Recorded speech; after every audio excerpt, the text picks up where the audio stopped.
नमस्कार मैत्रिणींनो, कशा आहात सगळे? आणि आरती ब्लॉग मध्ये आपलं सहर्ष स्वागत आहे. तर तुमच्यासाठी अशाच नवनवीन टिप्स म्हणा किंवा वेगवेगळे ब्लॉग मी घेऊन येत असते. तर आज आपण स्पेशल असं बघणार आहे. प्रत्येक लेडीज आता ब्लाऊज शिवून घेतातच असं नाहीये. रेडीमेड ब्लाऊज मार्केटमध्ये भरपूर आलेले आहेत. तर रेडीमेड ब्लाऊज साठी आपण फिटिंग कसं करायचं, रेडीमेड ब्लाऊजचं फिटिंग कसं करायचं किंवा अल्ट्रेशन आपण कसं करायचं, काय काय वेळेला काय होतं, फिटिंग तर करतो पण ब्लाऊज कुठेतरी तिसरीकडेच उसवलेला असतो, कारण की कच्च्या टिपा असतात ब्लाऊजला सगळीकडे. तर आपण आजच्या ब्लॉग मध्ये रेडीमेड ब्लाऊजचं फिटिंग आणि पूर्ण ब्लाऊज जे स्टिचिंग आहे ते कसं करायचं ते बघणार आहोत.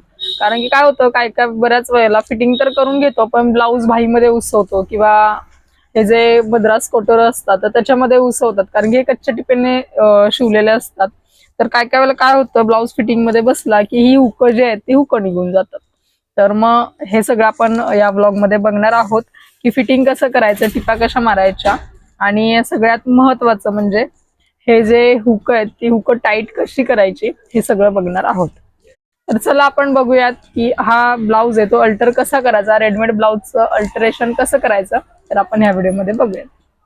तर सगळ्यात पहिल्यांदा आपण धागा घ्यायचा आणि सगळ्यात महत्वाचं म्हणजे आपण हुक टाईट करणार आहोत ब्लाऊजची. हुक लूक हे दोन्ही पण असतं रेडीमेड ब्लाऊजला, तर दोन्ही सुद्धा आपण टाईट करणार आहोत. त्यासाठी धागा 4 पदरी घ्यायचा आहे. 2 पदरी धागा घ्यायचा आणि सुईमध्ये ओवून घ्यायचा. हे झाला 4 पदर धागा. तर ही जी हुक आहेत तर हुक कशी टाईट करायची हे दाखवते. तर आहे ह्याच्यामध्येच हे बघताय तुम्ही, आहे हेच जे 2 पदरी धाग्याने हुक लावलेली आहेत ते आपण 4 पदरी धाग्याने लावणार आहे, म्हणजे जेणेकरून ब्लाऊज फिटिंग मध्ये जरी घातला तरी हुक निघणार नाहीत. काय काय वेळेला घातल्यानंतर हुक घेऊन जातात, तर तसं काही होणार नाही.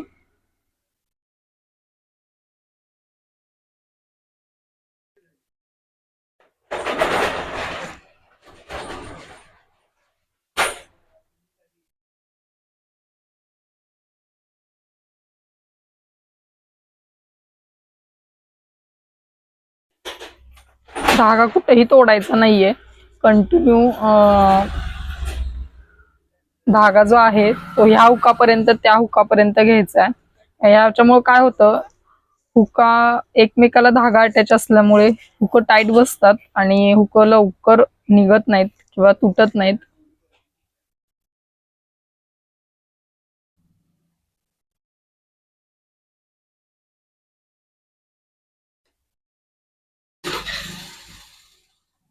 हे बघा हुक कशी बसलेत. 4 पदरी धाग्यामध्ये हुक आपण लावतोय, तर 4 पदरी धाग्यामध्ये हुक लावल्यामुळे अगदी टाईट बसलेत. तर आता 2 हुक राहिली. तर हुक तर झाली आपली सगळी लावून. आता आपण लूक आहेत तर ते टाईट करणार आहोत धाग्याने. 4 पदरीच धागा घ्यायचा आहे, 4 पदरी धाग्यानेच टाईट करायचे आहेत. आणि ह्याला सुद्धा धागा कंटिन्यू ठेवायचा आहे. धागा कुठेही आधी मधी हुक लावताना कट करायचा नाहीये. म्हणजे एक जरी लूक निघालं तरी जे दुसरं लूक लावलेलं असतं त्याच्या आधारे ते राहून जातं ब्लाऊजलाच.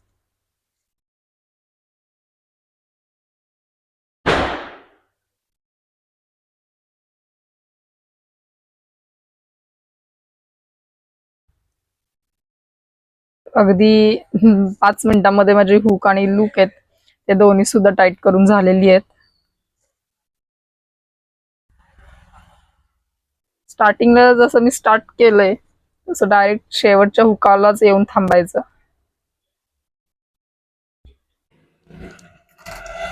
तर फायनली लूक सुद्धा लावून झालेले आहेत, टाईट करून झालेत. त्यामुळे आता ब्लाऊज किती टाईट असलं तरी महत्वाचं म्हणजे आपली जी हुक आहेत तर ती निघणार नाहीयेत. तर चला आपण आता हे बाकीच्या ज्या एक्स्ट्रा टिप आहेत ब्लाऊजला तर त्या मारून घेऊयात. त्याच्यानंतर मग फायनल फिटिंग. हे जे बाहीच्या ज्या टिपा आहेत हे सगळं कच्च्या टिपा असतात ब्लाऊजला. रेडीमेड ब्लाऊज जो आपण घेतो बाजारमध्ये 200, 250, 300 ला, तर हे सगळ्या कच्च्या टिपा असतात. तर ह्या कच्च्या टिपांना एक्स्ट्रा आपण एक टिप डबल मारून घेणार आहे, जेणेकरून ब्लाऊज घातला एकदा तर कपाटामध्ये गेला की परत अल्ट्रेशन साठी काय लवकर आपण बाहेर काढत. त्यासाठी जेवढं एकदा अल्टरला दिला की त्याचं सगळंच काम ओके करूनच टेलर कडनं घेऊन यायचं. तर चला आपण ह्याच्या ज्या एक्स्ट्रा टिप आहेत त्या आपण मारून घेऊयात. तर आता हे कटोरीच्या ज्या टिप आहेत तर त्याला पहिलं टिप मारून घेते.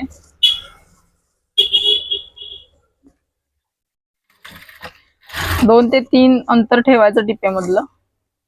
जास्त पण कमी नाही, जास्त पण मोठी नाही अशी.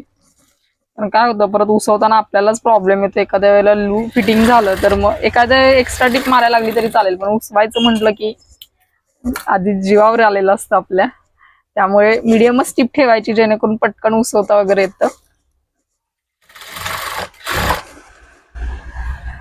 मद्रास कोटेरी आहे, तिला मध्ये जे जॉईंट आहे त्याला सुद्धा मी टिप मारते.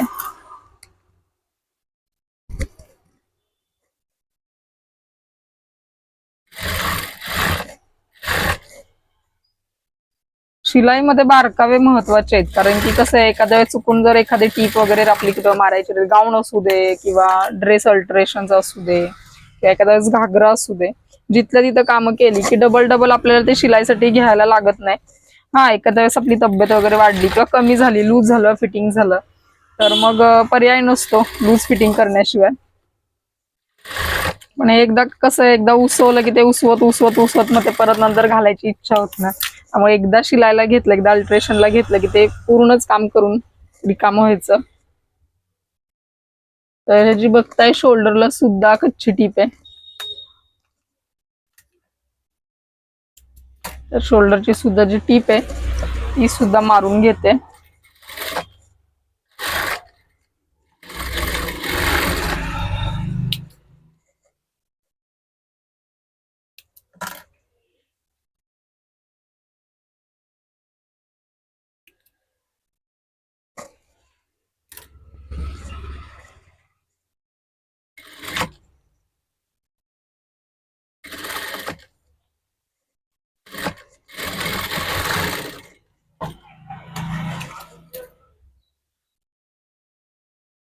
हे झाली शोल्डरची टीप.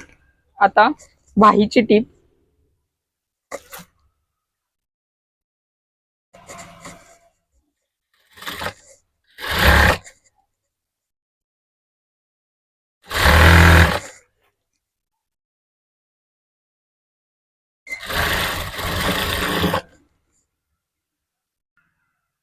ह्याला एक्स्ट्रा एक ऑलरेडी एक टीप आहे, त्यामुळे तुम्ही डबल टीप जरी नाही मारली तरी चालण्यासारखे. सिंगल टीप आणि मीडियम अंतरावरती ठेवायची, म्हणजे डबल टीप मारायची काही गरज लागत नाही.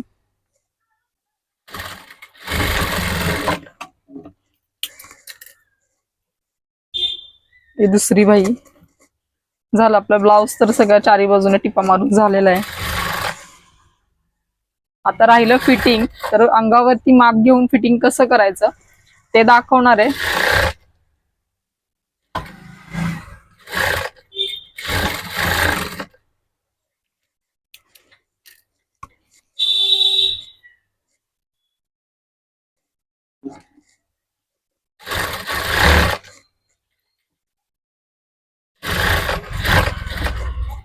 तर चला आता अंगावरती ब्लाऊजचं माप कसं घ्यायचं आणि फिटिंग कसं टाकायचं ते दाखवणार आहे.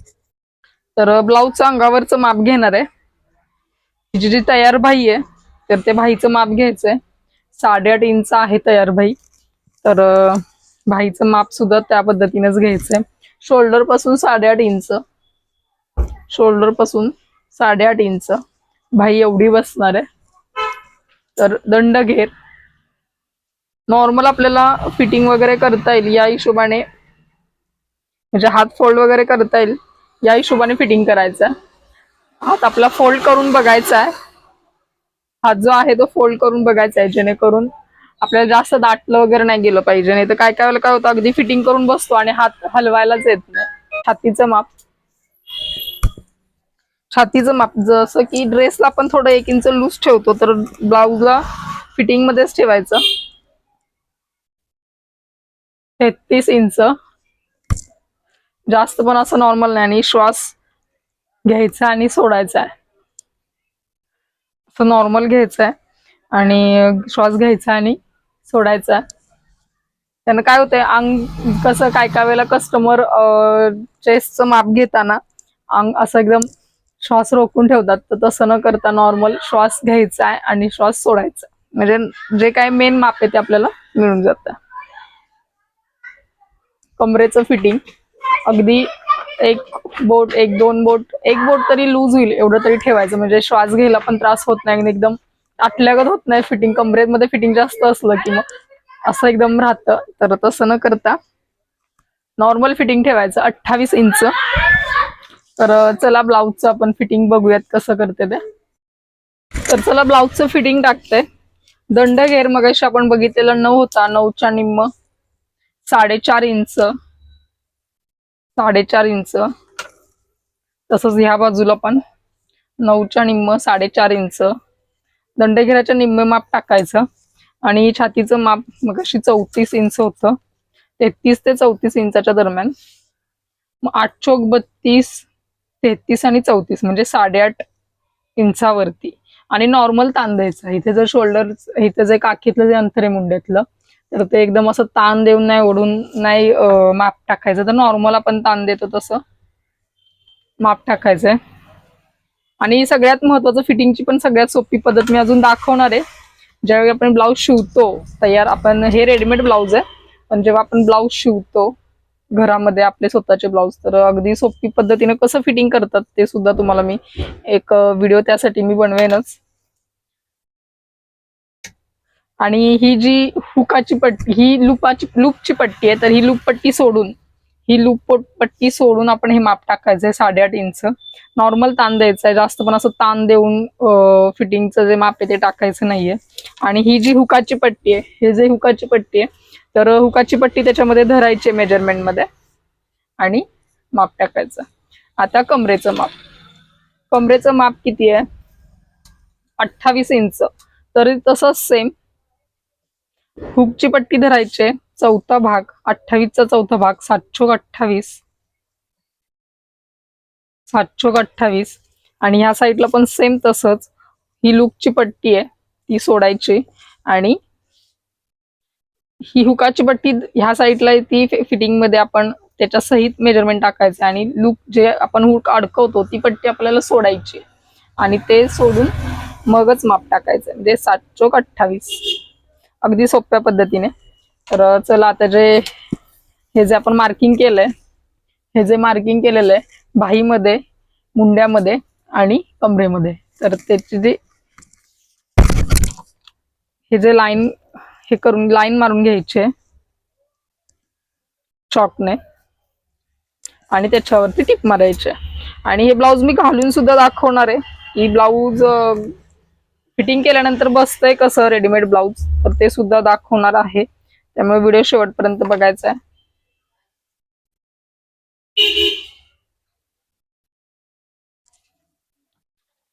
सगळ्यात महत्वाचं टिप लॉक करायचे, विसरायचं नाहीये. टिप लॉक केली की ब्लाऊज लवकर उसवत नाहीत.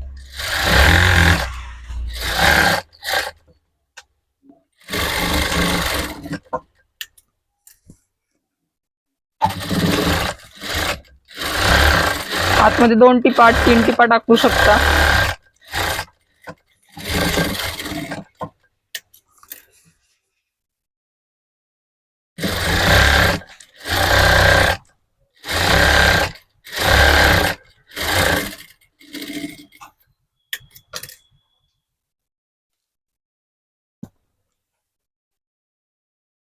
ही दुसरी साइड फिटिंगची.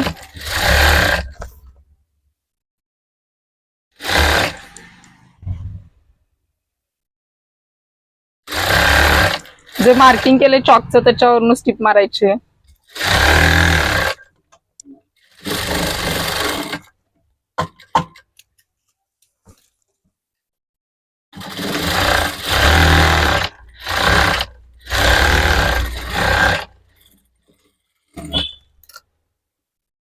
तर ताईंनो, बघतायच तुम्ही आता जो आपण फिटिंग केलेला ब्लाऊज आहे, तर तो अगदी किती छान आणि अगदी परफेक्ट फिटिंग मध्ये बसलेला आहे. बॅक साइड आहे.